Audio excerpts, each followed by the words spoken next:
Pada suatu hari, ada seorang konglomerat yang sangat kaya raya. Dia sudah sakit-sakitan dan tahu bahwa umurnya tidak lama lagi. Dia tidak memiliki keluarga bahkan ahli waris. Dia hanya memiliki satu orang kepercayaannya, yaitu sekretaris yang sangat amanah dan setia padanya. Dia adalah orang yang sangat penakut. Dia tidak pernah beribadah sekalipun kepada Tuhannya, sedikit sombong, dan berpikir bahwa semuanya bisa diselesaikan dengan hartanya. Jadi dia mengadakan sayembara kepada seluruh masyarakat. Barang siapa yang bersedia menemaninya di dalam kubur selama 40 hari, 40 malam, maka setengah dari hartanya akan diberikan kepada orang itu. Dan setengah lagi dia berikan kepada orang kepercayaannya, yaitu sang sekretaris yang sangat setia padanya. Orang-orang terkejut, dan semuanya berlomba-lomba untuk mengikuti sayembara itu. Tibalah pada saat hari kematiannya, orang-orang sudah berkumpul bukan untuk berduka, melainkan untuk mendapatkan hadiah dari sayembara tersebut. Di dalam kuburan yang sangat mewah seperti ruang bawah tanah, sudah tersedia makanan dan minuman untuk kebutuhan peserta sayembara. Selama 40 hari 40 malam. Orang pertama yang mengikuti sayembara itu adalah anak muda. Tetapi tidak sampai 40 hari. Bahkan hanya hitungan menit dia sudah menyerah. Lalu orang kedua adalah seorang lelaki berumur 40 tahun. Dia adalah orang yang sangat pemberani, memiliki badan kekar. Dan profesinya selama hidup adalah menjaga mayat di rumah sakit. Dia berpikir ini adalah pekerjaan yang selalu dia lakukan. Dengan percaya diri dia masuk ke dalam ruang bawah tanah tersebut dan merasa bahwa dia akan segera kaya. Namun dalam 2 hari dia sudah menyerah dan wajahnya pucat ketakutan. Sayembara itu berlangsung sampai puluhan orang maju. Ada yang menyerah dalam hitungan menit, jam, bahkan hari. Sampai saat ini belum ada yang bisa menyelesaikannya lebih dari seminggu. Sang sekretaris berpikir mungkin tidak ada yang berani melakukannya lagi. Lalu maju seorang lelaki tua yang hidup sangat susah. Tidak memiliki apa-apa selain cangkul dan satu orang cucunya. Dia sudah sangat lelah dengan hidup yang sangat menyedihkan itu. Jadi dia memutuskan mengikuti sayembara itu. Pada hari pertama di dalam kubur.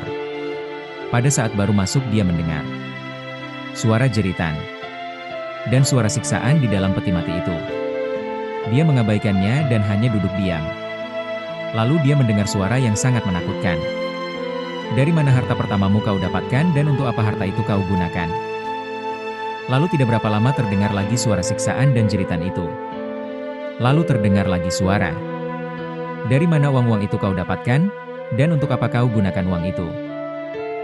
Dan beberapa detik kemudian terdengar lagi suara siksaan dari dalam peti mati tersebut. Hal itu berjalan hingga hari ke-40. Pada hari ke-40 pria tua itu di dalam peti mati. Pertanyaan terakhir dari suara yang didengarnya adalah, dari mana kau dapatkan pena yang kau gunakan untuk menulis surat wasiat itu? Jadi selama 40 hari di dalam kubur menemani mayat sang konglomerat itu. Dia terus mendengarkan pertanyaan. Pertanyaan tentang hartanya. Dan dia yakin bahwa itu hanya sebagian pertanyaan dari malaikat. Dan selama dia melewati 40 hari itu dia terus berpikir, apakah seperti ini siksa di dalam kubur itu? Hanya mendengarkan pertanyaan itu saja sudah membuatnya takut. Apalagi jika dia yang mengalaminya. Setelah keluar dari sana, orang-orang mulai berkumpul dan merayakan keberhasilannya. Tetapi pria tua itu hanya berjalan lemas, sambil mendatangi orang kepercayaan dari sang konglomerat tersebut. Orang kepercayaan sang konglomerat itu sudah menyiapkan semuanya untuk diserahkan kepada pria tua itu. Dan semua orang berpikir bahwa penderitaannya selama ini akan berakhir. Dan dia akan menjadi orang yang sangat kaya raya. Orang yang akan hidup bahagia di dunia.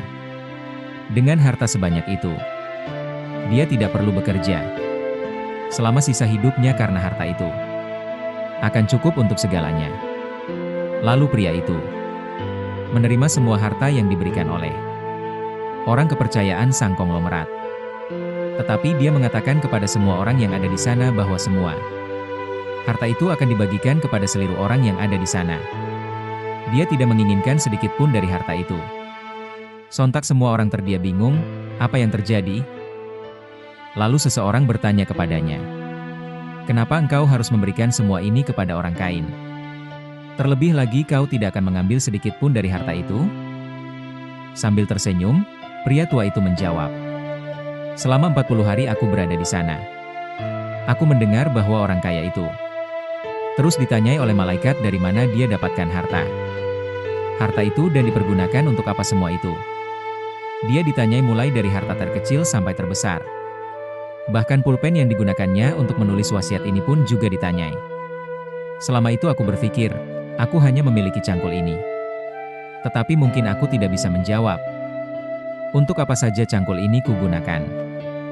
Jadi pada intinya, jika kita mendapatkan harta kita secara halal, dan kita pergunakan sebaik-baiknya untuk membantu orang atau untuk sesuatu yang baik, mungkin pertanyaan itu akan berbeda dan tidak berakhir oleh penyiksaan. Tidak ada gunanya kita mencari harta yang berlebihan. Jika kita terus melupakan apa tugas utama kita di dunia ini, sampai kita melupakan siapa sang pencipta kita. Mungkin cerita ini bukan fakta, atau hanya karangan saja. Tetapi ambillah hikmah dari cerita ini, bahwa apa saja yang kita tanam saat di dunia, maka akan kita panen di akhirat nanti.